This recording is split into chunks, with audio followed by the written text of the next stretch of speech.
Welcome back. ప్రభుత్వం కొలువు తీరి సంవత్సరన్నర అయిపోతుంది. ఈ క్రమంలో మళ్ళీ స్థానిక సంస్థల ఎన్నికలు రాబోతున్నాయి. ఈ ఎన్నికలను ఇప్పుడున్నటువంటి మా పాలనకు రెఫరెండంగా భావిస్తాం. మా పాలన ఏ విధంగా ఉంది, సంక్షేమం ఏ విధంగా నడుస్తోంది, అభివృద్ధి దిశగా వెళ్తున్నటువంటి క్రమంలో ప్రజలు ఎంత మద్దతుగా ఉన్నారు అనేది తెలుస్తుంది అని అధికార పక్షం అంటోంది. మరోవైపు ఖచ్చితంగా ఈ ఎన్నికల్లో విజయంతో ధీమా వ్యక్తం చేస్తున్నాయి బీజేపీ అండ్ బీఆర్ఎస్. ఈ ఎన్నికల్లో సత్తా చాటాలని చూస్తున్నాయి. మరి ఏ పార్టీ ఎజెండా ఏ విధంగా ఉంది, ఎవరి బలం ఎంత ఉంది, వారి అభిప్రాయాలు ఎలా ఉన్నాయి, ఈ స్థానిక సంస్థల ఎన్నికల్లో వాళ్ళ యొక్క పర్ఫార్మెన్స్ ఎలా ఉంటుంది అని ఎక్స్పెక్టేషన్స్తో ఉన్నాయి అనేది మాట్లాడదాం. పార్టీలకు సంబంధించినటువంటి ప్రతినిధులు ఉన్నారు, గెస్టులు ఉన్నారు సిద్ధంగా. డాక్టర్ లింగం యాదవ్ గారు, వీరు కాంగ్రెస్ అధికార ప్రతినిధి. నమస్తే అండి లింగం యాదవ్ గారు, welcome to the debate. Venkata Reddy గారు, వీరు బీజేపీ అధికార ప్రతినిధి. నమస్తే అండి వెంకటరెడ్డి గారు. నమస్తే. బచ్చు శ్రీనివాస్ గారు, వీరు బీఆర్ఎస్ సీనియర్ నాయకులు. నమస్తే అండి, వెల్కమ్ టు ద డిబేట్. నమస్తే అండి. అండ్ ముందుగా లింగం యాదవ్ గారు, ముందుగా మీ పాలనకు సంబంధించి ఇప్పుడు అధికారంలోకి వచ్చిన తర్వాత మీరు ఇచ్చినటువంటి మాటలేంటి, ఎంతవరకు వర్కౌట్ అయ్యాయి, ఏం చేశారు అనేది మీ మాటల్లోనే చెప్పండి. మీ ఎక్స్పెక్టేషన్స్ ఏంటి? గుడ్ మార్నింగ్ అండి. ముందుగా మీకు, హెచ్ఎంటీ ప్రేక్షకులకు, అదేవిధంగా పెద్దలు వెంకరెడ్డి గారికి, శ్రీనివాస్ గారికి అందరికీ నమస్కారం.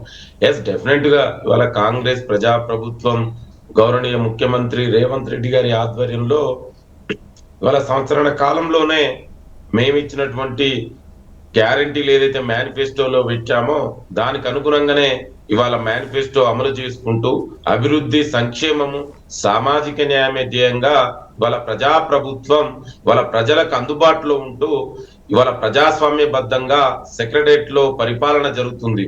ఇవాళ తెలుసండి, మనకు ఆనాడు తెలంగాణ ఉద్యమంలో నీళ్లు, నిధులు, నియామకాల కోసం తెలంగాణ ఉద్యమంలో కొట్లాడి ఆనాడు కాంగ్రెస్ పార్టీ తెలంగాణ ఇవ్వడం జరిగింది. మరి 10 ఏళ్లుగా తెలంగాణని పరిపాలించినటువంటి బీఆర్ఎస్ పార్టీ నీళ్లు, నిధులు, నియామకాల పేరు మీద ఏం జరిగిందో మన అందరికి తెలుసు. ఇక్కడే మనం ఎన్నోసార్లు నీళ్ల పేరు మీద ఎట్లా అన్యాయం జరిగింది, నిధుల పేరు మీద ఎట్లా దోసుకున్నారు, ఎవరికి నియామకాలు వచ్చినాయి, ఉద్యోగాలు ఎన్ని ఇచ్చిర్రు, వాళ్ళ కుటుంబంలో ఎన్ని ఉద్యోగాలు వచ్చినాయి, వాళ్ళు చాలా వరకు మనం చాలా సార్లు కూడా ఇక్కడే చర్చించుకోవడం జరిగింది. ఇవాళ ప్రజాప్రభుత్వం ఇవాళ మేము ఇచ్చినటువంటి సంవత్సరాల కాలంలోనే ఇవాళ ఉద్యోగాలు, ఎందుకంటే 10 సంవత్సరాలుగా ఉద్యోగాలు లేక యువత అంతా కూడా ఇవాళ వాళ్ళ భవిష్యత్తు అంధకారంలో ఉంటే ఇవాళ ప్రజాప్రభుత్వం సంవత్సర కాలంలోనే 60,000 ఉద్యోగాలు ఇచ్చినటువంటి చరిత్ర కాంగ్రెస్ ప్రజాప్రభుత్వాన్ని. అదే విధంగా దేశ చరిత్రలోనే ఏకకాలంలోనే ఇవాళ 21,000 కోట్ల రూపాయలు రుణమాఫీ చేసినటువంటి చరిత్ర కాంగ్రెస్ ప్రజాప్రభుత్వాన్ని.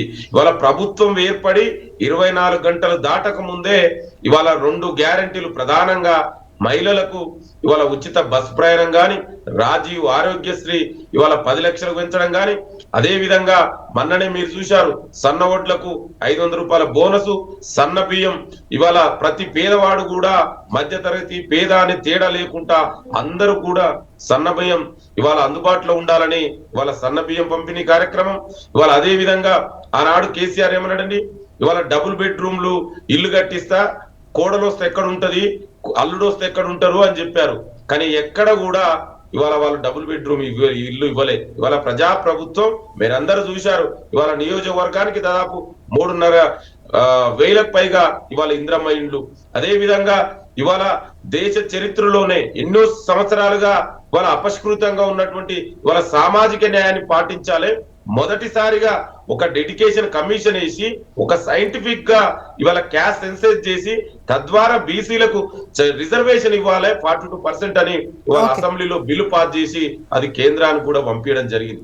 అదే విధంగా దాదాపు 3.5 దశాబ్దాల పైగా అపరిష్కృతంగా ఉన్నటువంటి ఎస్సీ కేటగిరైజ్ అయితేనేమి ఇవాళ దాని మొదటి రాష్ట్రంగా ఇవాళ ఎస్సీ కేటగిరైజేషన్ ఇంప్లిమెంట్ చేసి తెలంగాణ మొదటి రాష్ట్రంగా నిలిచింది. ఇవాళ దేశానికే తెలంగాణ రాష్ట్రం ఒక మోడల్ రాష్ట్రంగా, ఆదర్శ రాష్ట్రంగా ఇవాళ తెలంగాణ ప్రజాప్రభుత్వం నిలిచింది. అంటే మేము సంవత్సర కాలంలోనే 10 ఏళ్లుగా తెలంగాణని నిర్వీర్యం చేస్తే ఇవాళ తెలంగాణ పునర్నిర్మాణం జరుపుకుంటూ ఇవాళ మళ్ళా ఒకవైపు మేమిచ్చిన హామీలు అమలు చేసుకుంటూ ఇంకొక వైపు ఇవాళ పెట్టుబడులు కూడా మీరు చూశారు. దాదాపు ఇవాళ సంవత్సరాల కాలంలోనే 3.5 లక్షల కోట్ల పైగా ఇవాళ వివిధ పెట్టుబడులు ఇవాళ తెలంగాణ రాష్ట్రానికి తీసుకురావడం జరిగింది. దానితో పాటు ఇవాళ ఒక హైదరాబాద్లోనే ఇవాళ సెంట్రలైజేషన్ డెవలప్మెంట్ కాకుండా డీసెంట్రలైజేషన్ ఆఫ్ డెవలప్మెంట్ జరగాలి. అన్ని వర్గాలకు కూడా, అన్ని ప్రాంతాలకు, తెలంగాణలో ఉన్నటువంటి అన్ని వర్గాలకు, అన్ని ప్రాంతాలకు, అన్ని సబ్బన్న వర్గాలకు కూడా న్యాయం జరగాలనేది ఇవాళ ముఖ్య ఉద్దేశంతో ఇవాళ ప్రజా ప్రభుత్వం ముందుకెళ్తుంది. డెఫినెట్ గా మీరు అన్నట్టు రేపు రాబోయే స్థానిక సంస్థల ఎలక్షన్ లో మాకు అసలు బీజేపీ, బీఆర్ఎస్ పార్టీలు పోటే కావు.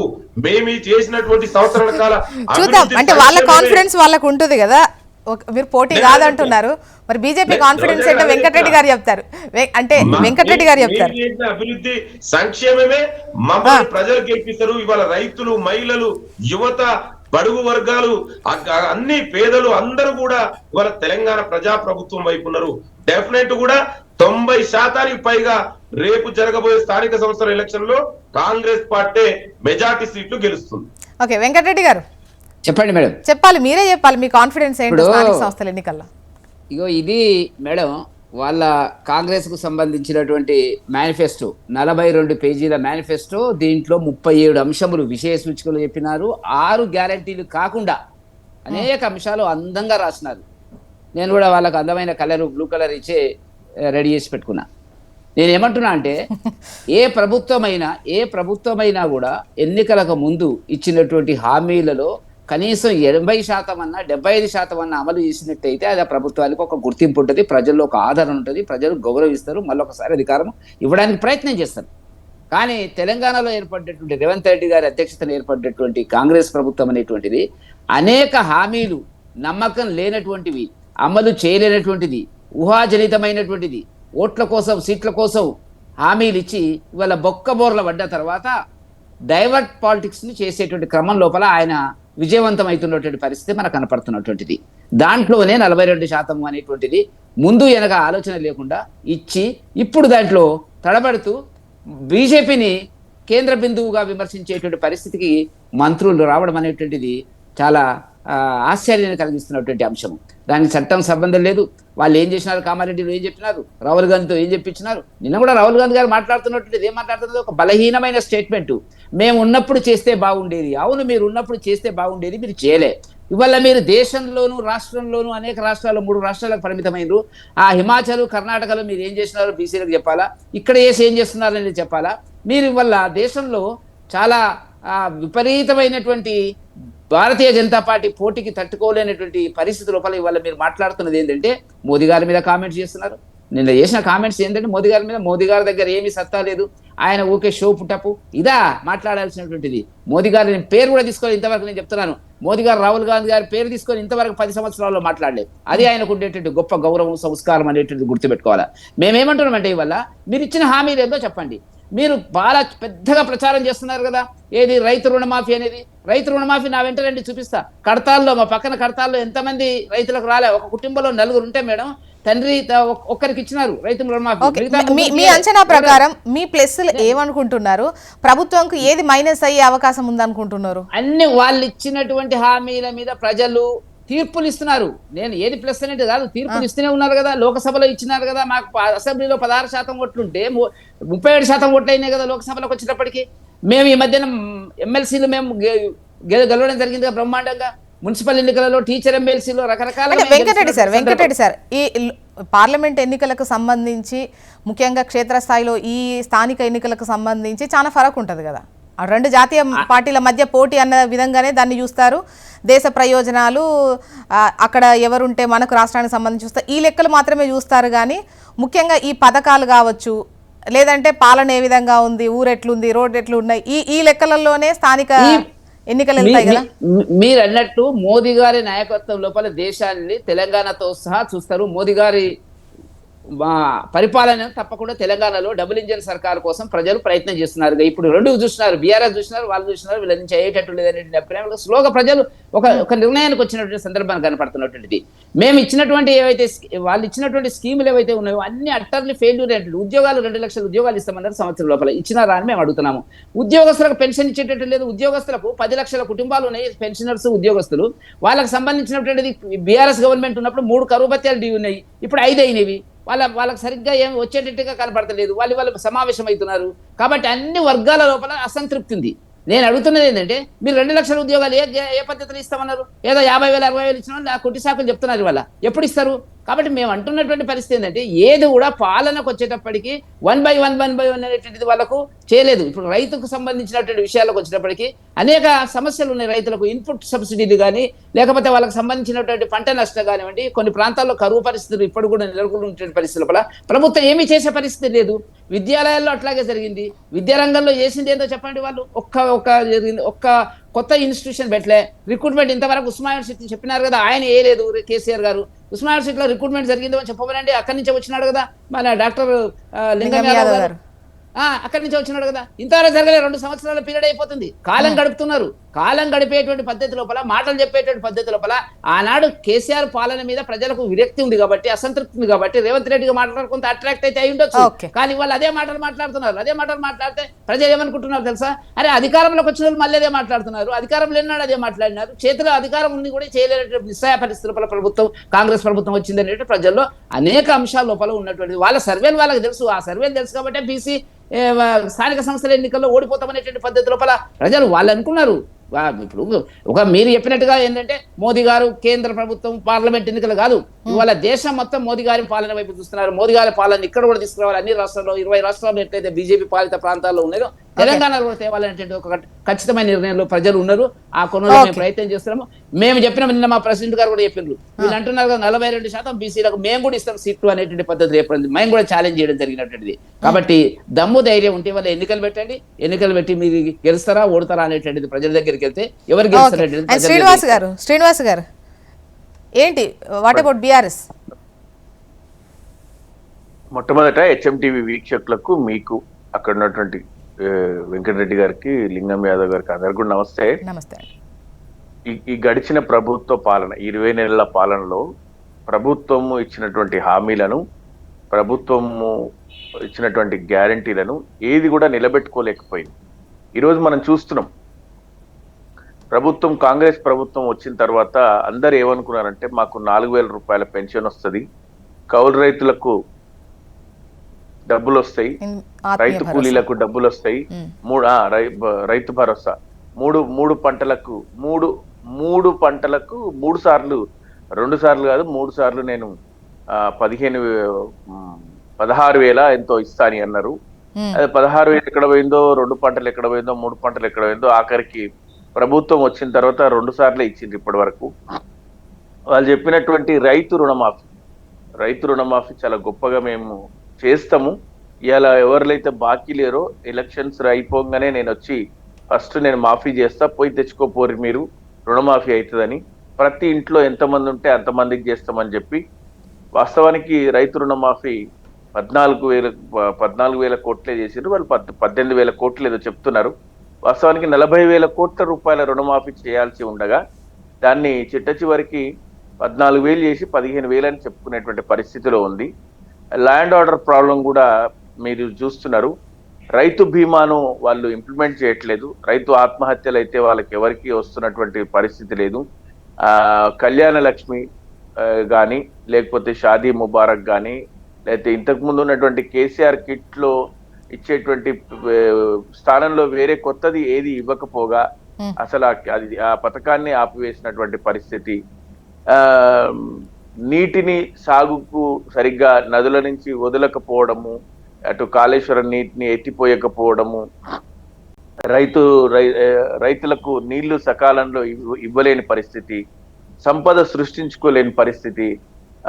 దాంతో పాటు గ్రామాలలో వాళ్ళు సర్పంచ్ ఎన్నికలు ముగిసిన వెంటనే పంచాయతీ కార్యదర్శులకు పాలన అప్పజెప్పిన తర్వాత ఈ రోజు వరకు నిధులు విడుదల చేయలేదు.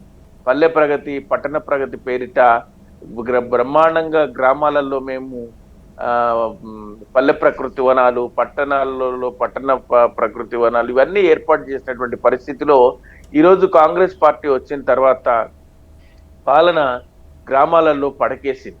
వాళ్ళకు అంటే ఆ వేడిలోనే పెట్టుకుంటే బాగుంటుండే కానీ వాళ్ళు 20 నెలలు సాగదీసేసరికి ఈ పాలన రెఫరెండంగా మిగిలిపోయింది. ఇట్లాంటి పరిస్థితులలో ప్రజా వ్యతిరేకత మూటగట్టుకున్నటువంటి కాంగ్రెస్ ప్రభుత్వం అంటే శ్రీనివాస్ గారు, కొద్దిలో కొద్ది అంటే రుణమాఫీ చేయడం కానీ, ఈ రేషన్ కార్డుల పంపిణీ ఏదైతే అసంతృప్తి పెద్ద ఎత్తున ఉందో, రేషన్ కార్డుల పంపిణీ షురూ చేశారు. సో గ్రామ స్థాయిలో వీటిపైన ఎక్కువ ఆ ఇంపాక్ట్ ఉంటుంది. సో ఖచ్చితంగా ప్రభుత్వం అయితే వైపే వాళ్ళు ప్రజలు ఉంటారు కొంత- అన్నటువంటి అవును, కొంతలో కొంత అది వాళ్ళు పాజిటివ్ చేసుకునేటువంటి ఎన్నికలు వస్తున్నాయి కాబట్టి రేషన్ కార్డులు, ఇందిరమ్మ ఇల్లు, సన్నబియ్యము కొంతలో కొంత వాళ్ళకు పాజిటివ్ అయ్యేటువంటి అవకాశం అయితే ఉంది.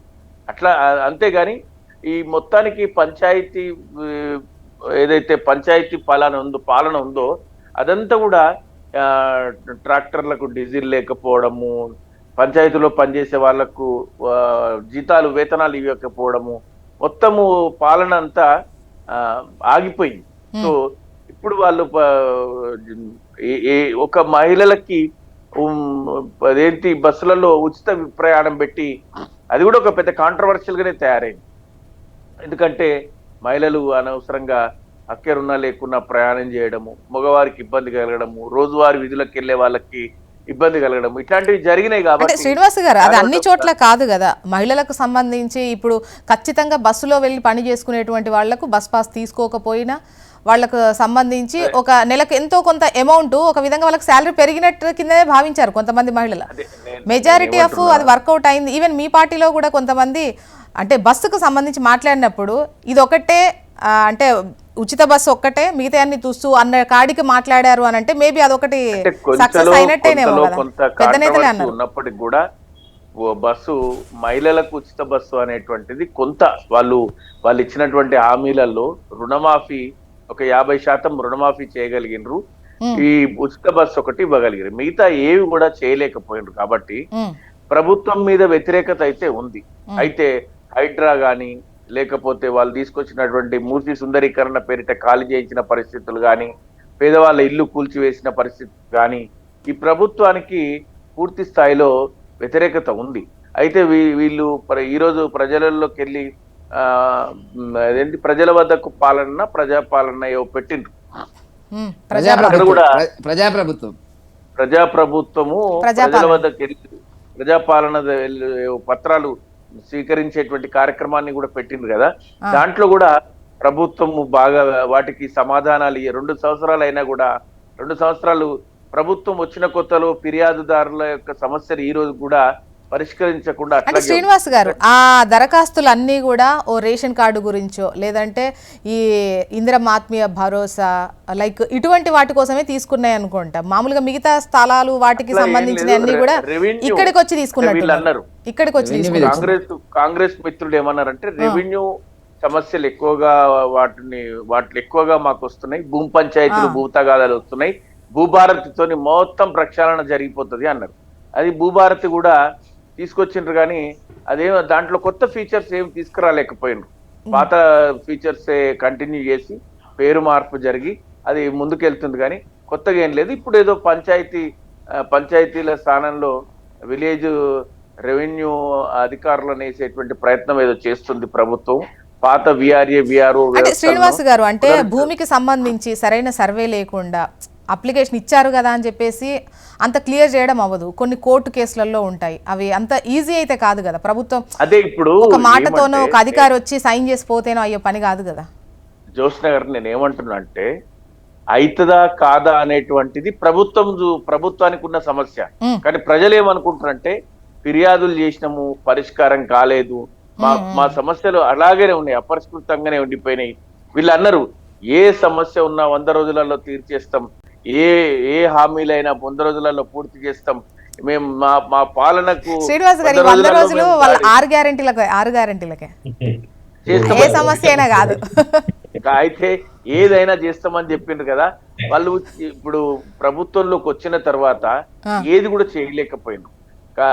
వాళ్ళు ఇచ్చినటువంటి హామీలు ఏవి కూడా నెరవేర్చుకోలేకపోయారు. క్షేత్రస్థాయిలో వాళ్ళ యొక్క ప్రభుత్వం మీద ఉన్నటువంటి వ్యతిరేకతనే బీఆర్ఎస్ కు అనుకూలంగా మారిపోయింది.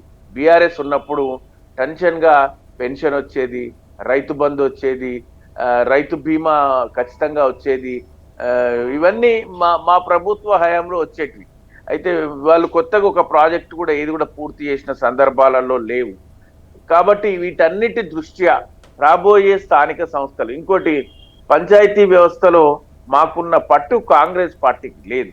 కాబట్టి రాబోయే స్థానిక సంస్థల ఎన్నికలలో బీఆర్ఎస్ పార్టీ పూర్తి స్థాయిలో, అంటే పట్టణ వాతావరణం ఉన్న చోట పూర్తి రూరల్లో కాకుండా కొంత అర్బనైజ్డ్ దగ్గర బీజేపీ కూడా పోటీలు ఉండొచ్చు, కానీ 100% రూరల్ లో ఉన్న చోట ఒకసారి లింగం యాదవ్ గారు, లింగం యాదవ్ గారు, బీఆర్ఎస్ గా మిగిలిపోతుంది. ఓకే లింగం యాదవ్ గారు, ఒకటి 100 రోజుల్లో కంప్లీట్ చేస్తామన్న మీ 6 గ్యారంటీలు ఒకటైతే, అందులో ఒకటి ఇప్పుడు ఉచిత బస్సు ఏదైతే ఉందో సిటీకి సంబంధించి డౌట్ లేదండి.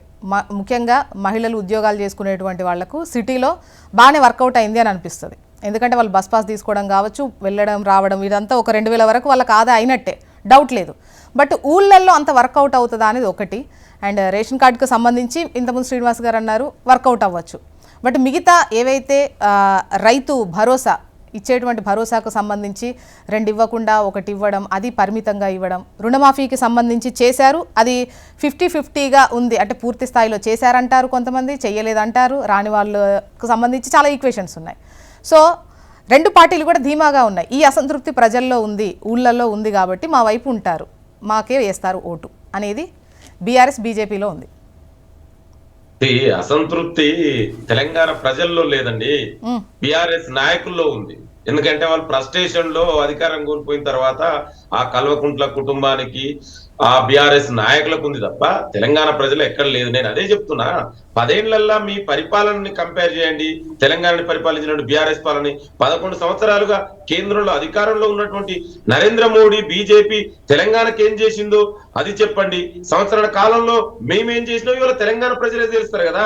ఇవాళ ఉచిత బస్ ప్రయాణం గురించి మాట్లాడుతున్నారు. మరి అదే అంటుండు, అంటే బీఆర్ఎస్ నాయకుల కంటే ఉచిత బస్ ప్రయాణం మహిళల కంటే అనవసరంగా యూజ్ చేస్తున్నాడు. గతంలో కూడా బీఆర్ఎస్ నాయకులు ఇదే కేటీఆర్ ఏమన్నాడండి, మీరు బ్రేక్ డాన్స్ చేసుకోండి అంటే ఎంత అవమానకరంగా మాట్లాడడం తప్పు కదా. లింగం యాదవ్ గారు అది ఎంత వరకు వర్కౌట్ అవుతుంది కాదు దాని గురించి ఇవి కాదు. అంటే ఊళ్ళల్లో ఉచిత బస్సు అనేది వాళ్ళకి అంతగా, అంటే మీ వైపు ఉండే అంతగా ఉపయోగపడినట్టు అనిపిస్తోందా? సిటీలో నేనే అంటున్నాను కదా, సిటీలో బెటర్గానే ఉంది, ఆ పథకం బాగానే అమలవుతోంది, మహిళలు కూడా సంతృప్తిగానే ఉన్నారు, చిన్న చిన్న ఉద్యోగాలు చేసుకునే వాళ్ళు, డౌట్ లేదు.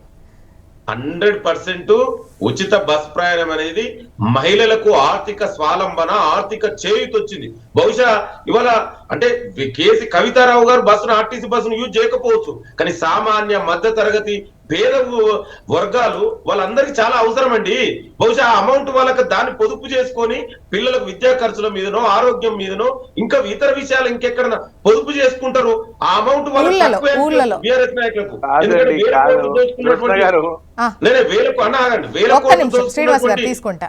లింగం యాదవ్ గారు మీరు అన్నది కరెక్టే, కాదనట్లేదు. సిటీలో బాగానే వర్కౌట్ అవుతోంది, డౌట్ లేదు. ఊళ్ళలో మహిళలు అంతగా విరివిగా బస్సును యూజ్ చేసుకునే అవకాశం ఉంటుందా? సో అది ఇప్పుడు ఊళ్ళలో కూడా ఇవాళ రేపు ఊళ్ళో మహిళలు కూడా ఇవాళ పక్క విలేజ్ లకు ఇవాళ వర్క్ పోతుంటారు, చిన్న చిన్న దానికి కూడా అక్కడ కూడా ఉపయోగించుకుంటారు. అట్లే ఇప్పుడు ఊళ్ళల్లో ఇది ఒకటే అని కాదండి, వాళ్ళు బయట ఊర్లో పోయినప్పుడు ఇతర ఊర్లకు పనులకు ఇవాళ పక్క విలేజ్ లో పోతున్నారు. దాని ఆర్టీసీ బస్సు ద్వారా వాళ్ళ ఆ ప్రయాణ ఖర్చులు తగ్గుతున్నాయి వాళ్ళకు, అవి కూడా బెనిఫిట్ అవుతుంది. ఇంకోటి ఇది దీంతో పాటు వాళ్ళ రేషన్ కార్డులు 10 సంవత్సరాలుగా మరి ఒక రేషన్ కార్డు ఎందుకు ఇవ్వలేదండి మీరు? అంటే ఒక ప్రభుత్వం 2 పర్యాయాలు అధికారంలో ఉండి ఒక సింగిల్ రేషన్ కార్డు కూడా ఇష్యూ చేయనటువంటి చరిత్ర బీఆర్ఎస్ పాలకులది. ఇవాళ మేము రేషన్ కార్డులు చేస్తున్నాం, 500 రూపాయలకే గ్యాస్ కనెక్షన్, 200 యూనిట్ల వరకు ఉచిత విద్యుత్తు, ఇవాళ 9 రోజులనే 9,000 కోట్ల రూపాయలు రైతు భరోసా. ఇవాళ మేము అన్ని కూడా ఒక్కొక్కటిగా మేము ఇచ్చినటువంటి హామీలని అమలు చేస్తున్నాం. ఇవాళ మేనిఫెస్టో మొత్తం అనేది 5 సంవత్సరాలకండి. మేనిఫెస్టో మొత్తం ఎవరు కూడా సంవత్సరంలో లింగం యాదవ్ గారు ఎవరు కూడా ఈ 100 రోజుల్లో టోటల్ మేనిఫెస్టోను చెయ్యమని వాళ్ళు అడగట్లేదు. మీరు ఏదైతే 6 గ్యారంటీలు 100 రోజులు అనేటువంటి టైం బౌండ్ పెట్టి ఇచ్చారో దాన్ని మాత్రమే వాళ్ళు విమర్శిస్తున్నారు. అది మీరు పెట్టిన టైమే, వాళ్ళు మీకు ఇచ్చిన గడువు కాదు. ఇవాళ 6 గ్యారంటీల్లో కూడా ఒకటి తప్ప మాక్సిమం అన్ని అమలు చేసాం. ఇవాళ ఆనాడు తెలంగాణని మిగులు బడ్జెట్ గా రాష్ట్రాన్ని అప్పగిస్తే ఇవాళ 7.5 లక్షల కోట్ల అప్పులు చేసారు. అయినా కూడా మేము ఎక్కడ కూడా వెనకకు పోవట్లేదండి, ప్రతిది కూడా అమలు చేస్తున్నాం. అందుకే ఇవాళ ప్రజలలో కాంగ్రెస్ పార్టీకి మద్దతు ఉంది. ఇవాళ బీఆర్ఎస్ పార్టీని పట్టించుకునే నాదులు లేదు కదా. అందుకే వాళ్ళు ఏదో ఒకటి స్టేట్మెంట్లు ఇచ్చి ఏదో మీడియాలో కనబడాలి దానికి తప్ప, ఆతృతం తప్ప వాళ్ళు స్పెసిఫిక్ గా ఏ రోజైనా బీఆర్ఎస్ నాయకులు, ప్రతిపక్ష నాయకుడు గాని బీఆర్ఎస్ నాయకులు గాని ఈ సంవత్సరాల కాలంలో ప్రభుత్వానికి ఒక కన్స్ట్రక్టివ్ క్రిటిసిజం చేయడం కానీ, ఒక అడ్వైజ్ చేయడం కానీ, దీని మీద ఇది జరగలేదని ఏనాడైనా ప్రభుత్వాన్ని వాళ్ళు మాట్లాడిరండి? ఎంతసేపు వాళ్ళ స్వార్థం కోసం గురించి మాట్లాడడం తప్ప చివరకు వాళ్ళ సొంత కాన్స్టిట్యున్సీల ప్రజలను ఎన్నుకున్నటువంటి కాన్స్టిట్యున్సీకి దాని గురించి ఏనాడైనా అసెంబ్లీలో ముఖ్యమంత్రి గాని మంత్రులు గాని కలిసి ఏనాడైనా విన్నవించరండి? అంటే వీళ్ళకి ఎంతసేపు అధికార వ్యామోహం తప్ప ప్రజల సమస్యల గురించి వాళ్ళకు పట్టదు. అందుకే ప్రజలే వాళ్ళని ఫామ్ హౌస్ కు పరిమితం చేసిరు. ఇంకా బీజేపీ నాయకులు మరి 11 సంవత్సరాలుగా కేంద్రంలో అధికారంలో ఉంది. తెలంగాణకి వాళ్ళు చేసింది ఏంటండి? ఇవాళ మేమిచ్చిన హామీల గురించి మాట్లాడుతున్నారు. మేమిచ్చిన హామీలలో మా 6 గ్యారంటీలో ఇవాళ ఒకటిది తప్ప మాక్సిమం అమలు చేశాం. ఇవాళ మరి బీజేపీ వాళ్ళు అన్నారు వాళ్ళు తెలంగాణకు స్పెసిఫిక్ గా చేసిన ఒక్క పని చెప్పండి. విభజన చట్టంలో ఉన్నటువంటి హామీలు అమలు చేయలే. కనీసం తెలంగాణకు ఒక పాలమూరు రంగారెడ్డికి జాతీయ హోదా ఒకటి ఇవ్వలేదు, ఒక ఐఏఎం తీసుకురాలేదు. వీళ్ళు తెలంగాణ ఒక మూసి సుందరీకరణ చేస్తే దానికి డబ్బులు ఇవ్వరు, మెట్రో ఎక్స్పాన్షన్ చెయ్యరు. వీళ్ళు ఏం చేసిరండి? అంటే ఇవాళ వాళ్ళు ఏ పేరు మీద బీజేపీ ఇప్పుడు పంచాయతీ నిధులకు సంబంధించి చాలా సందర్భాల్లో కూడా బీజేపీ ప్రస్తావిస్తూనే ఉంది, ఎన్నికలు జరపండి, నిధులు రిలీజ్ అవుతాయి, ఎన్నికలు జరపండి, మాకు అక్కడ పైనుండి రావడానికి వాళ్ళు ఓకే ఉన్నారు కానీ ఇక్కడ ఎన్నికలు జరగట్లేదు అన్నటువంటి అంశాన్ని పదే పదే ప్రస్తావిస్తోంది బీజేపీ. సో అది వాళ్ళకు తెలంగాణ స్పెసిఫిక్ ఏం చేయలే. ఇప్పుడు ఏమంటున్నారు? ఎలక్షన్ జరపాలి. మరి అంటే బీసీలకు అన్యాయం జరగాలనా? బీసీలకు మీ యొక్క బాధ్యత ఏంది? మీరు బిల్లు పెట్టండి, పార్లమెంట్ లో చట్టం చేయండి, ఎలక్షన్ జరపాలనే కదా. వెంకటరెడ్డి గారి సమాధానం తీసుకుందాం ఒకసారి. లింగం యాదవ్ గారు మళ్ళీ మీ వాయిస్ తీసుకుంటా. లింగం యాదవ్ గారు మళ్ళీ మీ వాయిస్ తీసుకుంటా. వెంకటరెడ్డి గారు మేడం, వాళ్ళు ఇచ్చినటువంటి హామీలను అమలుపరచమని మేము అంటున్నాం. మా ఇంటి పక్కన ఒక ముస్లిం 3 అంతస్తుల బిల్డింగ్ ఉంది. దాంట్లో పాపం పేదవాళ్ళు రోజు పనిచేసుకుంటే ఒక 15 కుటుంబాలు ఉంటాయి. నేను అడుగుతుంటే విద్యుత్ శక్తి 200 యూనిట్లు వచ్చిందంటే క్యాకీ సాబ్ అమరకుతో నైదైతే కథే ఏ గర్మే ఏ ఆద్మీకి దేతే కథే అనేటిది వాళ్ళు చెప్తున్నారు. మీరు ఎందుకు ప్రజల్లో జరుగుతున్న చర్చ మీరు అనుకున్నట్టు కాదు. మీరు అన్నట్టుగా హైదరాబాద్ లో బస్సులకు సంబంధించి మహిళలు కొంత జరిగింది కానీ మా ఊరు 30 కిలోమీటర్లు 4 సార్లు బస్సు వచ్చేది, ఒక్కసారి కూడా బస్సు వస్తలేదు. నేను బస్సుల ఫ్రీక్వెన్సీ తగ్గించినారు. దీంట్లో జరుగుతున్నటువంటి పరిస్థితి వాళ్ళకి అర్థమైతే లేదు. వాళ్ళకి అర్థమయ్యే ఏం చేస్తున్నారు? సర్కస్ చేస్తున్నారు. మా బీసీ అనేటువంటి టాపిక్ తీసుకొచ్చి మేము వ్యతిరేకం అనేటువంటిది మీరు కామారెడ్డిలో ప్రకటించినాడు. ఆ రోజు చెప్పిండ్రా కేంద్ర ప్రభుత్వంలో ఎవరుంటే వాళ్ళు బీజేపీ ఉంటుందా కాంగ్రెస్ ఉంటుందా మేము ఉంటామా ఆ రోజు చేసి మేము దీన్ని అమలుపరుస్తామని చెప్పి గాలికి ఒక వాగ్దానాలు చేయడం. రేవంత్ రెడ్డి గారు మాటల తుటాలు పేలుతాయి, AK-47 వచ్చినట్టు పేలుతాయి. ఏం చేయాలన్నా అర్థమైతే లేదు. ఒక్కటి వెంకటరెడ్డి గారు బీసీ కాన్సెప్ట్ తోనే వాళ్ళు ముందుకెళ్తే ఒకవేళ సెంట్రల్ లో ఇవ్వలేదు, ఇక్కడ ఆర్డినెన్స్ కూడా వర్కౌట్ అవ్వకపోయినా కూడా పార్టీ పరంగా లెక్కగట్టయితే బీసీలకు అవకాశం ఇచ్చేటువంటి ఇది ఉంది అని చెప్పేసి అంటున్నారు. సో వాళ్ళు అలా వెళ్తే బీసీ కాన్సెప్ట్ వాళ్ళకు నెగిటివ్ అయ్యే అవకాశం ఉండదు కదా. అంటే పార్టీ పరంగానే ఆలోచిస్తున్నారు, చిత్తశుద్ధి ఉంది అన్నటువంటి ఇంప్రెషన్ ప్రజల్లో రావచ్చేమో. చిత్తశుద్ధి ఉన్నది అనేటువంటిది ప్రజలు అనుకోవడం లేదు మేడం. పెద్ద మోసం ఈ దేశంలో బీసీలను మోసం చేసినటువంటి కాంగ్రెస్ పార్టీ. అదే నిన్న రాహుల్ గాంధీ గారు మాట్లాడిన దాంట్లో అర్థమవుతున్నది. మేము ఆనాడే చేయాల్సింది ఎక్కడండి? డాక్టర్ చెన్నారెడ్డి గారు 2 సార్లు ముఖ్యమంత్రి ఉన్నారు. రాజారాం గారు బీసీ బలమైన నాయకుడు కానివ్వలే. మన రాజశేఖర రెడ్డి గారి పీరియడ్ లోపల ధర్మపురి శ్రీనివాస్ గారు 2 టర్ములు ఆయనకు PCC ప్రెసిడెంట్ ఇచ్చినాడు. ఇప్పుడు మళ్ళీ మహేష్ కుమార్ గారికి ఇచ్చినారు. మీరు కానివ్వరండి, అది అగ్రకుల ఆధిపత్య పార్టీ. ఎప్పుడు రెడ్డిలనే ముఖ్యమంత్రులు చేసేటది కానీ పేరుకి ఏంటంటే ఇప్పుడు బీసీలు మా వైపు వచ్చిండ్రు. వెంకటరెడ్డి గారు ఈ బీసీ వీటి కాన్సెప్ట్ కాకుండా ఈ పథకాల అమలుకు సంబంధించి ఊళ్ళలో ఏ పథకం వచ్చింది, ఏమి రాలేదు, ఎంతమందికి వచ్చింది, ఇదివరకు ఏమొచ్చింది, ఇప్పుడు వచ్చినాయా రాలేదా, వేసుకొని అవకాశం ఉండదా? అక్క వదినే మీరు తీసుకోకండి. నేను 7వ తారీఖు నాడు వస్తున్నాము. 7వ తారీఖు నాడు మేము ప్రమాణ స్వీకారం చేస్తాము. 2500 రూపాయలు ఇస్తాను. మహిళలను అనేక భ్రమల్లోకి దించారండి. 2500 రూపాయలు మహిళలకు ఇస్తామని కొత్త తీసుకొచ్చినారు. 4000 అనేటివి తీసుకొచ్చినారు. వితంతువులకు తీసుకొచ్చినారు. ఎక్కడ ఇంప్లిమెంట్ చేసినట్టు ఇప్పుడు ఇచ్చిన కార్డులో కూడా అనేక అనుమానాలు ఉన్నాయి. కార్డులు మామూలుగా వాళ్ళకు ఈ తెల్ల కార్డులు ఇస్తున్నారా, వేరే ఇతరులు కూడా కార్డులు ఇస్తున్నారు అంటే చర్చ జరగాలి కదా. ప్రచారం ఎక్కువ జరుగుతుంది. ఆఖరికి ఇంప్లిమెంట్ అయ్యేటప్పటికి ఎప్పటికేది 2 సంవత్సరాలుగా వస్తున్నటువంటి పరిస్థితి. కాబట్టి ప్రజల్లో మేధావుల చర్చ స్లోగా కిందికి వచ్చేసింది. ఈ ప్రభుత్వం మాటల ప్రభుత్వము. ఆయన అట్లాగా వేసిపోయినాడు, ఈయన అట్లాగా వేస్తున్నారు అనేటువంటి దాని కింద ఒక థర్డ్ ఆల్టర్నేటివ్ బీజేపీ వైపు ప్రజలు చూస్తున్నటువంటి సందర్భమే మాకు వచ్చినటువంటి విద్యార్థికులు మనం ఓటు వేయలేదండి. ఎందుకు వేస్తున్నారు వాళ్ళు? ఊరికే వేయలేదు కదా. ఏ కార్యక్రమాలు లేకపోతే మాకు కౌన్సిల్ సీట్లలో మేము ఎట్లా గెలుస్తామండి? రుణమాఫీ మొన్న రీసెంట్ గా రిలీజ్ చేసిన రైతు భరోసా ఇవి వర్కౌట్ అవ్వవా వాళ్ళకి? అది కొంత అయింది మేడము. నేను ఏమంటున్నా అంటే 50-55% ఇంప్లిమెంట్ అయింది. మిగతా 45% ఎగ్గొట్టినారు. ఇదైతే డైరెక్ట్ ఏది మన రైతు భరోసా. నేను రైతును కదా, నాకు 10 ఎకరాలు ఉంది కదా, నాకు రెండు ఎగ్గొట్టినారు. మూడవది ఏమి ఇచ్చినారు? సగం ఇచ్చినారు. అది ఏంది లెక్క, ఏం కథ అనేటువంటిది. సేద్యం చేసినాడా, సేద్యం చేయలేని కొత్త ఎట్లా తీసుకొస్తారండి? సేద్యం చేసినారా, సేద్యం చేయలేదు అనేటువంటిది. వ్యవసాయ యోగ్యమైనటువంటి ప్రతి ఎకరాకు మీరు ఇస్తామని చెప్పిన తర్వాత యోగ్యమై వర్షకాలం లేకపోతే పంట పండదు. మీరు ఎందుకు ఇవ్వలేదు? కాబట్టి మొత్తం నేను ఏమంటున్నా అంటే మోసం చేయడంలో రేవంత్ రెడ్డి గారి ప్రభుత్వం సక్సెస్ అవుతున్నాడు. దానికి ప్రజలు తీర్పు చెప్పబోతారు. అది అర్థమయ్యే వాళ్ళు ఇప్పటికి కూడా మేము అన్నాం కదా, మా రామచంద్రరావు గారు ప్రెసిడెంట్ అన్నారు 42% మేము ఇస్తామండి అని నిన్న అన్నాడు. మీరు ఇవాళ హైలైట్ అయింది. మీరు కూడా ఇవ్వండి, 42% మీరు ఇవ్వండి, వాళ్ళు ఇవ్వండి. వీలు కాకపోతే ఇప్పుడు అమెండ్మెంట్ అయ్యే పరిస్థితి లేదు కాబట్టి మా స్టాండ్ మేము చెప్పడం జరిగింది. కాబట్టి ఇప్పుడు ఎన్నికలు పెట్టండి. ఎన్నికలు కేంద్ర ప్రభుత్వం నుంచి వచ్చే నిధులన్నీ ఆగిపోయినాయి. అసలు మీరు అడగండి, సర్పంచులను అడగండి. బీజేపీ ప్రభుత్వం నుంచి వచ్చేటువంటి నిధులు ఇప్పుడు కూడా రైతు సంబంధించినటువంటి ఏదైతే ఉందో కిసాన్ రైతు భరోసాకు సంబంధించినటువంటిది కరెక్ట్ డేట్ చెప్తాం, డేట్ నాడు అలా ఖాతాలో డబ్బు పడుతున్నటువంటిది. మేము ఇచ్చింది 2000 రూపాయలు అనేటువంటిది ఏదైతే ఇస్తున్నామో దానికి ఎవరికి చెందాలో వాళ్ళకి చెందుతున్నటువంటి పరిస్థితి. కాబట్టి వల్ల రేవంత్ రెడ్డి గారి ప్రభుత్వం బహుశా 10 సంవత్సరాల లోపల అసంతృప్తి వచ్చింది. ఎవరి మీద? మన కేసీఆర్ గారి మీద 20 నెలలకే అసంతృప్తి వచ్చింది. ఏ వర్గము సరిగ్గా లేదండి, ఏ వర్గము. ఇప్పుడు ఎవరైనా ఉద్యోగస్తులతో పెట్టుకుంటారండి. ఉద్యోగస్తులు వాళ్ళంతా ఏం చేయాలని వాళ్ళని ఒక బ్లాక్ మెయిల్ చేస్తున్నాడు. పోలీస్ కంట్రోల్ రూమ్ పిలిచి మీటింగ్ పెడతాడు. వాళ్ళకు మీ సంగతి ఏంది అనేటువంటి పద్ధతిలో మాట్లాడుతున్నాడు. మొత్తం డబ్బు మీరే తింటున్నారని ప్రచారం చేస్తున్నాడు. మరి ఈ రకంగా ఒక ముఖ్యమంత్రి, ప్రజాపాలన చేసేటువంటి ముఖ్యమంత్రి ప్రజలందరినీ కలుపుకొని, నేను ఒక మాట చెప్పదలుచుకున్నది ఏంటంటే ఉద్యోగస్తులతో పెట్టుకున్న ఏ ప్రభుత్వం 4 కాలాలు ఉండలేదండి. మీరు గుర్తుపెట్టుకోండి. చాలా పరిస్థితి ఉంది. అవన్నీ వాళ్ళకి కనపడతాయి. ఇప్పుడు ఉద్యోగస్తులు బయటపడతలేదు. శ్రీనివాస్ గారు, ముఖ్యంగా మీ పైన ఏవైతే ఎన్నికలకు ముందు ఈ రేషన్ కార్డ్స్ ఒకటి, అండ్ ఇప్పుడు వీళ్ళు కొత్తగా సన్న బియ్యం అనేది, ఇంతకుముందు మీరు కూడా అన్నారు సన్న బియ్యం వర్కౌట్ అయ్యే ఛాన్స్ ఉంటుంది, రేషన్ కార్డు అయితే అది ఎట్లా ఉంటుంది ఏంటి? ఇంతకుముందు వెంకటరెడ్డి గారు అన్నారు అందరికీ తెల్ల కార్డులే ఇస్తున్నారా లేదా ఉన్నత కార్డులు ఏదైతే పింక్ అవి కూడా మంజూరు అవుతున్నాయా? ఎందుకంటే ఇప్పుడు అన్నిటికీ పాన్ ఆధార్ లింకులు ఉన్నటువంటి క్రమంలో వాళ్ళకు ఉన్నటువంటి ఫైనాన్షియల్ స్టేటస్ తెలుస్తుంది. బట్ ఇదివరకు అటువంటి సిచ్యువేషన్ ఉండేది కాదు. ఈ రోజు లాభం రేపు నష్టం అన్నటువంటి బేరీజులు లేకుండా వాళ్ళ సామాజికంగా ఉన్నటువంటి పరిస్థితిని బట్టి ఓవరాల్గా లుక్ వేసి వైట్ కార్డు ఇచ్చేవాళ్ళు. సో ఇవన్నీ లెక్కలో వేసుకుంటే ఇప్పుడు రుణమాఫీ కావచ్చు, రైతు భరోసా మొన్న ఎట్లాగో మొన్నటిసారి పడ్డట్టున్నది.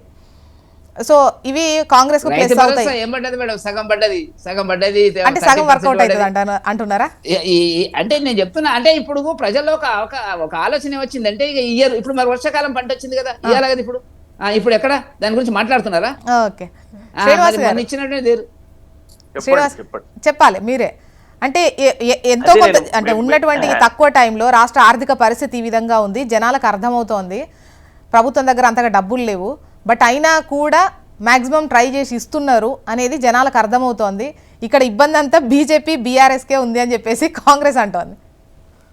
సహజం, కాంగ్రెస్ అనడంలో మనం పెద్దగా అది ఏం అనకూడనే అంశం ఏం కాదు. కాంగ్రెస్ పార్టీగా వాళ్ళు అంటారు, ఎందుకంటే వాళ్ళను వాళ్ళు ప్రొటెక్ట్ చేసుకోవాలి కాబట్టి సహజంగా అంటారు. బీఆర్ఎస్ పార్టీ క్షేత్రస్థాయి నుంచి పటిష్టంగా ఉందండి. ఇప్పుడు వీళ్ళు అన్నంత మాత్రాన అయిపోయేది కాదు. మీరు రైతు బంధు ఏ విధంగా వస్తుంది, రైతు భరోసా ఏ విధంగా వస్తుందో ప్రజలు గమనిస్తున్నారు. మీరు ఇస్తున్నటువంటి రైతు బీమా ఊసేలేదు. మీరు పెన్షన్స్ 4000 ఇస్తా అన్నారు. మీరు ఎవరైనా కదిలియండి ఊరికెళ్ళి, అరే రేవంత్ రెడ్డి 4000 ఇస్తా అన్నాడు, 2000 కూడా చక్కగా వస్తలేదు అని మాట్లాడుకుంటున్నటువంటి పరిస్థితి ఉంది. మీరు గ్రామ పంచాయతీల పాలనను నిర్వీర్యం చేసి పడేసిండ్రు, పాలన పడకేసే పరిస్థితికి తీసుకొచ్చిండ్రు. ఇవన్నీ ప్రజలు గమనిస్తున్నారు. ఇప్పుడు మనం ఎందుకు తొందరపడాల్సిందే ఉంది? రేపో మాపో ఎన్నికలు అయితే మీరు పెట్టక మానదు. సెప్టెంబర్ 30లోగా పెట్టాలని కోర్టు కూడా మీకు కోరింది. దానికి మీరు ఏర్పాటు చేస్తామన్నారు. అందులో భాగంగానే రెండో విడత రైతు బంధు రిలీజ్ చేసిండ్రు. అయితే ఇప్పుడు అదేసి కూడా 1 మంత్ అయిపోయింది, 1 మంత్ అయిపోయినట్టుంది దగ్గర. సో ప్రభుత్వము మళ్ళీ 42% బీసీ రిజర్వేషన్ డిక్లరేషన్ ఏదైతే ఉందో, కామారెడ్డి డిక్లరేషన్ ఇప్పుడు కేంద్ర ప్రభుత్వ పరిధిలో ఉందని మీకు తెలిసినప్పుడు మీరు ఇంప్లిమెంట్ చేస్తామని ఎట్లా అన్నారండి? ఈరోజు ఆర్డినెన్స్ తీసుకొస్తామన్నారు, పంచాయతీరాజ్ చట్టాన్ని సవరిస్తామన్నారు. మాకేం టెన్షన్ లేదు, మీరే ఓరుస్తలేరు, మీరే మీ ఇస్తామంటే మీకు నచ్చటం లేదు, మీకే బాధ అవుతుంది అన్నారు. మాకేం బాధ అవుతుంది? మాకెందుకు? మీకు బీఆర్ఎస్ కానీ బీజేపీకి కానీ ఎందుకు బాధ అవుతుంది? ఇప్పుడు ప్రభుత్వం ఒకవేళ ఇంప్లిమెంట్ చేసే పరిస్థితి వస్తే డెఫినెట్లీ మా దగ్గర నాయకులు లేరా, మా దగ్గర కార్యకర్తలు లేరా? ప్రతి చోట ఉమ్, కాంగ్రెస్ పార్టీ అధికారంలో వచ్చే నాటికి అసలు జవసత్వాలు లేకుండా ఉన్నటువంటి పరిస్థితి. మొన్న సార్వత్రిక ఎన్నికలలో గెలిచి అధికారంలోకి వచ్చిన తర్వాత వాళ్ళు అంటే వీళ్ళ ఏం చేయగలుగుతుంది కాంగ్రెస్ పార్టీ? మేము తీసుకొచ్చినటువంటి అభివృద్ధిని కూడా పూర్తి స్థాయిలో కొనసాగించలేనటువంటి పరిస్థితి. రోడ్లు కానీ, రోడ్ల నిర్వహణ కానీ, లేకపోతే జిహెచ్ఎంసీ నిర్వహణ కానీ పూర్తి వైఫల్యం చెందినటువంటి పరిస్థితి ఉంది. స్థానిక సంస్థలలో 3 అంచెల వ్యవస్థలో పూర్తి స్థాయిలో మీరు చూస్తారు బీఆర్ఎస్ పార్టీ అత్యధిక స్థానాలు గెలుచుకుంటారు. అది ఎవరికి సందేహం అక్కర్లేదు. ప్రజలు ఇప్పుడు బీజేపీ కాన్ఫిడెన్స్ తోనుంది. గతంలో మీ పట్ల ఉన్న వ్యతిరేకతతో కాంగ్రెస్ వచ్చింది, 20 నెలల్లో వాళ్ళ పట్ల కూడా వ్యతిరేకత వచ్చింది. ఆల్టర్నేట్ గా మేమే కనిపిస్తున్నాం, జనాలు మా వైపే ఉంటారు అన్న బీజేపీ కాన్ఫిడెన్స్ ఎట్లా చూస్తున్నారు? సరే, వాళ్ళు కాన్ఫిడెన్స్ వ్యక్తపరచడం నేరం కాదు, కానీ ఇప్పటికిప్పుడు ప్రజలు థర్డ్ ఆల్టర్నేటివ్ ఫోర్స్ కోసం చూడట్లేదు. ఇంకా టైం ఉంది, సార్వత్రిక ఎన్నికలు వచ్చే నాటికి ఇంకా 3 సంవత్సరాలు ఉంది. ఇప్పటికిప్పుడు సార్వత్రిక ఎన్నికలు వస్తే చూస్తారేమో థర్డ్ ఆల్టర్నేట్ ఫోర్స్ గా. ఒకవేళ మా పర్ఫార్మెన్స్ కనుక తగ్గిపోయి ప్రజాక్షేత్రంలో మేము లేని రోజు బీజేపీని కోరుకుంటారేమో ప్రజలు. కానీ స్థానిక సంస్థల ఎన్నికలలో, అసెంబ్లీ ఎన్నికల్లో వచ్చే నాటికి వాళ్ళ విశ్వాసాన్ని నేను కాదనలేను. కానీ ఇప్పటికిప్పుడు జరిగేటువంటి స్థానిక సంస్థల ఎన్నికలలో గతంలో పనిచేసినటువంటి పంచాయతీ సర్పంచ్లు కానీ, యువత కానీ మా పట్ల చాలా బలంగా చూస్తున్నారు. ఎన్నికలు వస్తే పోటీ చేయాలి, ఇప్పుడే మనకు సీట్ వస్తే చాలు, మనకు బీఫామ్ వస్తే చాలు, పార్టీ ఎంపీటీసీ జెడ్పీటీసీలు అయితే పార్టీ బీఫామ్ వస్తే చాలు, అవలీలా గెలిచిపోతాం మనం కాంగ్రెస్ పార్టీ పైన అని చాలా బలంగా ఎదురు చూస్తున్నారు. అంటే డిస్కషన్ జరుగుతుంటది. ఇప్పుడు మనం చర్చలో వాస్తవాలు కొన్ని మాట్లాడాల్సినటువంటి అవసరం అయితే ఉంటది. ప్రభుత్వం మరి ఎందుకు పదే పదే జాప్యం చేస్తుంది? మరి నిర్వహించవచ్చు కదా, ఎన్నికలు నిర్వహించవచ్చు కదా. ఇప్పటివరకు భయపడుందండి కాంగ్రెస్ పార్టీ ప్రభుత్వము. తన చేసిన వాటితోని తానే సంతృప్తి లేదు, అందుకోసమే ఆ భయంతోనే ముందుకెళ్ళలేకపోతే. వెంకటరెడ్డి గారు, ఇంతకుముందు అంటే శ్రీనివాస్ గారు అన్నట్టే మామూలుగా ఎంపీ ఎలక్షన్స్ లో దేర్ ఇస్ నో డౌట్ మీది ఖచ్చితంగా గ్రాఫ్ బెటర్ గా ఉంది, గతంలో కన్నా ప్రతిసారి పర్ఫార్మెన్స్ చాలా బెటర్ గా ఉంది, చాలా బెటర్ గా ఉంది. అదే నేను కూడా చెప్తున్నా కదా. అయితే క్షేత్రస్థాయిలో చూస్తే కాంగ్రెస్ అండ్ బీఆర్ఎస్ కే ఎక్కువ ప్లస్లు, లేదంటే వాళ్ళ వైపే జనాలు ఎక్కువగా ఉన్నారేమో అన్నటువంటి ఆ రిఫ్లెక్షన్ కొన్ని సందర్భాల్లో చూసినప్పుడు అనిపిస్తూ ఉంటుంది. సో ఇప్పుడు ఇంకా స్థానిక సంస్థల్లో అంత గట్టి వీళ్ళిద్దరిని కాదని మీ వైపు మాత్రమే జనాలు చూసే అంత పట్టు వచ్చిందా? బచ్చు శ్రీనివాస్ గారు నిర్మోహమాటంగా మాట్లాడేటువంటి ఒక మేధావి. నేను ఆయన వ్యక్తిగతంగా నాకు మిత్రుడు, నేను అప్రిషియేట్ చేస్తా. కాకపోతే ఏంటంటే వాళ్ళు గ్రామ స్థాయిలో వాళ్ళ పార్టీకి ఇంతవరకు పటిష్టత, అసలు కమిటీ లేవు చెప్పమనండి. ఇప్పుడు శ్రీనివాస్ గారికి ఏమన్నా పార్టీలు ఏమన్నా హోదా ఇచ్చి ఇవాళ టీవీలకు పంపుతున్నారు చెప్పండి? పార్టీ నిర్మాణం లేదు, గ్రామస్థాయిలో కూడా లేడు వాళ్ళకు. ఇప్పుడు మేము బ్రహ్మాండంగా ఎన్నికలు పెట్టాం, కాంగ్రెస్ కూడా అంతే. మేము బ్రహ్మాండంగా బూత్ స్థాయి నుంచి మేము ఎన్నికలు చేసినామండి, ఒక 8-9 నెలలుగా చేసి వల్ల మొన్నటి కానీ ఇంకా జాతీయ స్థాయిలో ప్రెసిడెంట్ మా నడ్డా గారి ప్లేస్లో ఇంకో కొత్త ప్రెసిడెంట్ రావాలా మేము చేయబోతున్నాము. ఏ కమిటీ లేవు వాళ్ళకు. ఎవరు బాధ్యులు ఉన్నా అంత ఉన్న ఎమ్మెల్యేలు 10 మంది వెళ్ళిపోయినరు, మిగతా వాళ్ళకి అపనమ్మకాలు ఉన్నాయి. ఉంటుందా పోతుందా అని ఏదో నడుస్తుంది చూస్తున్నారు. ఆయన కేసీఆర్ గారు ఇంట్లోకి వెళ్ళి బయట కాంగ్రెస్ ఇప్పుడు ఆల్టర్నేట్ మీరే అంటారు? లేవని మా నిర్మాణాలు ఉన్నాయండి మాకు. నేను చెప్పమనండి, ఓపెన్ గా చెప్పమనండి. శ్రీనివాస్ గారు నాకు దగ్గర మిత్రుడు. నిర్మాణాలు ఉన్నాయి, గ్రామ స్థాయిలో నిర్మాణాలు ఉన్నాయి, ఎప్పుడో ఉన్నాయి. ఎన్నెళ్ళేవో పార్టీకి నిర్మాణాలు, ఆయనతో మరింత గందరగోళమైన పరిస్థితి. Okay, right. అండ్ లింగం యాదవ్ గారు, గ్రామ స్థాయిలో ఎవరికి ఎంత ఉంది అనడం కన్నా కూడా ఇప్పుడు ప్రభుత్వ పాలనకు సంబంధించి మీరు కూడా ఇదే రెఫరెండంగా మేము వెళ్తున్నాము, ఇది చూసే జనాలు వేస్తారు అన్నటువంటి క్రమంలో గతంలో ఇంప్లిమెంట్ అయినవి చాలా వరకు ముఖ్యంగా గ్రామాలలో ఇంపాక్ట్ చూపించేటివి, ఇప్పుడు డెలివరీస్ అయితే కనుక కిట్లు కావచ్చు, ఆడబిడ్డ పుడితే 13,000, మగపిల్లాడు పుడితే 12,000 కావచ్చు, కళ్యాణ లక్ష్మి కావచ్చు, రైతు భరోసా ఏదైతే ఉందో 2 విడతలు ఆగడం కావచ్చు, వీటన్నింటికి సంబంధించి జనాల్లో ఉంది ఆత్మీయ భరోసా, కౌలు రైతులు ఎదురు చూస్తున్నటువంటిది కావచ్చు. ఈ ప్రభావం ఖచ్చితంగా ఉంటుంది మీ పైన అనేది వాళ్ళ కాన్ఫిడెన్స్. సో అందుకోసం వీటి పట్ల అసంతృప్తి వాళ్ళ వైపు తిప్పేటువంటి అవకాశం ఉంటుంది అనేది. అసలు అసంతృప్తే లేదు కదా, వాళ్ళు ఏదో అనుకోవడంలో తప్పు లేదు. బీఆర్ఎస్ నాయకులు అసలు వాళ్ళు ప్రజాక్షేత్రంలో లేరు, ప్రతిపక్ష నాయకుడు ఫామ్ హౌస్ నుంచి బయటికే రావట్లేదు. వాళ్ళకు తెలంగాణ ప్రజలకు 10 ఏళ్ళు చేసినటువంటి అవినీతి అక్రమాలు బయటపడుతున్నాయి. అవి చూపించుకోలేక బీఆర్ఎస్ నాయకులు ఇవాళ బయట దాక్కున్నారు. వాళ్ళ ప్రజల గురించి మాట్లాడే నాయకుడే లేడు. ఇవాళ మేము ఛాలెంజ్ చేస్తున్నామండి. మేము సంవత్సరాల కాలంలో మేము చేసినటువంటి అభివృద్ధి సంక్షేమ కార్యక్రమాలు 10 ఏళ్లలో మీరు చేసిన కార్యక్రమాలు ప్రజలే పేరేజ్ చేస్తారు కదా, మీకు అంత తొందర ఎందుకు? రేపు ప్రజలు డిసైడ్ చేస్తారు. అసలు బీఆర్ఎస్ నాయకులు ఏ పేరు మీద ఓటు పోతారు చెప్పండి? మేము చెప్తాం, ధైర్యంగా చెప్తాం. మేము రైతు భరోసా ఇచ్చాం, రుణమాఫీ జరిగింది, ఆర్టీసీ ఉచిత బస్ ప్రయాణం, 500 రూపాయలకే గ్యాస్ కనెక్షన్, 200 రూపాయల యూనిట్ల ఉచిత విద్యుత్తు, ఇవాళ సన్న బియ్యం, సన్న ఓట్లకు 500 రూపాయల బోనసు, 60,000 ఉద్యోగాలు. ఇవాళ మేము ఇవన్నీ చెప్పుకుంటున్నాం. ఇవాళ ప్రజలు మా వైపు ఉన్నారు కదా. మీరు ఏం చేసిన ఒక్క పని మీరు చెప్పండి. మీ 10 ఏళ్ల పాలన మేము కరప్షన్ చేసినాం, మేము ల్యాండ్ మాఫియా చేసినాం, శాండ్ మాఫియా చేసినాం, ఒక్క రేషన్ కార్డు ఇవ్వలే. ఇవాళ ఇంద్రం ఇండ్లు మేము ఇచ్చాం, మీరు ఒక్క ఇండ్లు ఇవ్వలే 10 ఏళ్ళని మీరు చెప్పి అడుగుతారా? 10 ఏళ్లలో మేము ఒక్క ఇండ్లు ఇయ్యలే, ఒక్క రేషన్ కార్డు ఇవ్వలే. ఇప్పుడు వీళ్ళు ఇస్తుర్రు, అందుకు వీళ్ళకి ఓటేయద్దని చెప్తారా? ఏం ముఖం పెట్టుకొని వాళ్ళు ఓట్లు అడుగుతారండి? ఇవాళ చూడు ఇంద్రం ఇండ్లు, ఇవాళ పేద ప్రజలు ఇల్లు లేని పేదలు ఇవాళ ఎంత ఆనందంగా ఉంటున్నారు. ఇవాళ ఎక్కడ కూడా పార్టీలు కూడా చూడకుండా పేద వాళ్ళకి ఇస్తున్నాం రేషన్ కార్డులండి. ఇప్పటికి కూడా పెళ్లిళ్ళు అయ్యి ఎన్నో సంవత్సరాలు అయినాక కూడా పిల్లలు సపరేట్ ఫ్యామిలీ అయినాక కూడా రేషన్ కార్డు లేనటువంటి సందర్భం. ఇవాళ రేషన్ కార్డులు వస్తున్నాయి. వాళ్ళ ముఖాలలో ఆనందం చూడండి. ఇవాళ ప్రజలందరూ కూడా ప్రజా ప్రభుత్వం వైపు ఉన్నారు. ఇవాళ మీరు నేను అదే చెప్తున్నా సూటిగా, బీఆర్ఎస్ మేము 10 ఏళ్లలో రేషన్ కార్డు ఇవ్వలేదు, తప్పు జరిగింది, క్షమాపణ చెప్తున్నామని చెప్తారా? బీసీల రిజర్వేషన్ 33% నుంచి 22% తీసుకొచ్చినాం, దానికి కేసీఆర్ కారకుడు, క్షమాపణ చెప్తున్నాం అని చెప్తారా? ఒక్క ఇల్లు ఇవ్వలేదు అని క్షమాపణ చెప్తారా? దేని గురించి మాట్లాడతారండి మీరు? ఓకే, లింగం యాదవ్ గారు, వాళ్ళకి సంబంధించినటువంటి వీటితోనే ఇప్పుడు ప్రస్తుతం మీరు అధికారంలో ఉన్నారనేది వాళ్ళ భావన. సో మీరు వచ్చిన తర్వాత ముఖ్యంగా వీటికి సంబంధించి ఏవైతే ఉన్నాయో విమర్శలు కూడా మీరు ఫేస్ చేశారు. వాటితో పాటు కళ్యాణ లక్ష్మి, ఏమంటారు, కిడ్స్కి సంబంధించి ఇవి డైరెక్ట్ బెనిఫిట్ ఏవైతే ఉంటాయో వీటికి సంబంధించి జనాలకు ఇట్టే తెలిసిపోతుంది, వాళ్ళకి రాకపోతే రానట్టే, ఇంకా ఎవరికి రానట్టే. సో అటువంటి లెక్కలు ఎక్కువగా ఊళ్ళలో ఉంటాయి. నేను అదే చెప్తున్నా, వీళ్ళు చేసిన ఆర్థిక విధ్వంసం నుంచి వాళ్ళ తెలంగాణ పునర్నిర్మించుకుంటూ ఒకవైపు అప్పులకు ఇంట్రెస్ట్ కట్టుకుంటూ ఇచ్చిన హామీలు అమలు చేస్తున్నాం.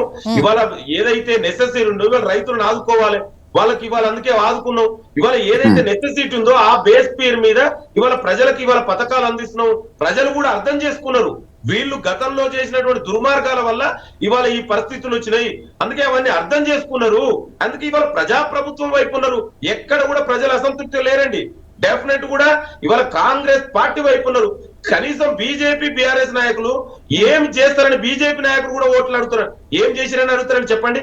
బీజేపీ నాయకులు తెలంగాణకు మేము బీసీ బిల్లులు కేంద్ర ప్రభుత్వం చట్టం చేయమని అడుగుతారా? ఇవాళ మేము చట్టాల్లో బీసీలకు అన్యాయం చేస్తారని చెప్తున్నాం. వెంకటరమణ గారు, కేంద్ర ప్రభుత్వంలో మేము చట్టం చెయ్యము. లింగం యాదవ్ గారు ఇప్పుడు వాళ్ళు చట్టపరంగా వాళ్ళకున్న సమాధానాలు వాళ్ళు చెప్పుకుంటారేమో, బట్ అంటే స్థానాల వైజ్గా చూసుకుంటే వాళ్ళు బీసీ వాళ్ళకి ఎక్కువగా కేటాయించారనుకోండి. సో ఆ కాన్సెప్ట్లో వాళ్ళ దగ్గర ఎవరున్నారు, ఎవరికి వేస్తున్నామని లెక్క పెట్టుకుంటారు. కానీ పూర్తి స్థాయిగా ఓవరాల్గా మన గ్రామం కాకుండా మిగతా బయట ఎట్లా ఉన్నది సిచ్యువేషన్, మన పంచాయతీ కాకుండా బయట ఎట్లున్నదని చూస్తారా? యూనిట్స్ అట్లా చూస్తారా? మేము ఏమడుగుతున్నాం, చట్టబద్ధ కల్పించమంటున్నాం. ఇవాళ ఒక పార్టీ ఇవ్వడం కాదండి, ఒక పార్టీ ఇక్కడ ఇస్తే ఇంకొక పార్టీ వేరే దగ్గర ఇస్తుంది. సో అందుకే చట్టం చేయమంటున్నాం. ఇప్పుడు పార్లమెంట్ అంటే ఏందండి, ప్రజా అభిప్రాయానికి అనుకూలంగా ఉండాలి కదండి. ప్రజాభిప్రాయం మేరకే చట్టసభ నడుచుకోవాలి. చూద్దాం. ఇప్పుడు సెప్టెంబర్ 30 లోపు ఎన్నికలు జరగాల్సి ఉన్నటువంటి క్రమంలో మీ కాన్ఫిడెన్స్ తో మీరున్నారు, మీ ఎజెండా మీది, వాళ్ళది వాళ్లకు, అండ్ బలాబలాలు ఇవి మావి ఇవి అని చెప్తున్నారు. ఎన్నికలు జరిగితే గానీ తెలియదు ఎవరి వైపు ప్రజలు ఉన్నారు. మీరు అంటున్నారు పాలనకు రెఫరెండం ఇది అని. సో చూద్దాం, అప్పుడు అర్థమైపోతుంది. And thank you so much అండి డిస్కషన్లో పాల్గొన్నందుకు. లింగం యాదవ్ గారు, వెంకటరెడ్డి గారు, శ్రీనివాస్ గారు, థ్యాంక్ యూ అండి. ఇది వాళ్ళ న్యూస్ అనాలిసిస్. చూస్తూనే ఉండండి హెచ్ఎం టీవీ. వార్త ఆగదు, నిజం తాగదు.